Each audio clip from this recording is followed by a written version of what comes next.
Sur une même scène, les leaders de la gauche, une image rare et pour cause. Le Parti communiste, le Front de gauche et Europe Écologie Les Verts font campagne séparément, sauf en Languedoc-Roussillon Midi-Pyrénées et en Provence-Alpes-Côte d'Azur.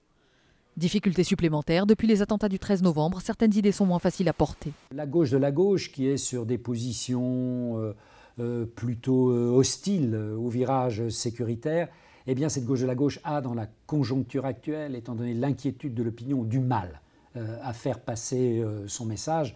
Donc l'espace qu'elle devrait rencontrer au premier tour devrait être un espace relativement compté. Europe Écologie rêve pourtant de tourner la page des divisions qui minent le parti.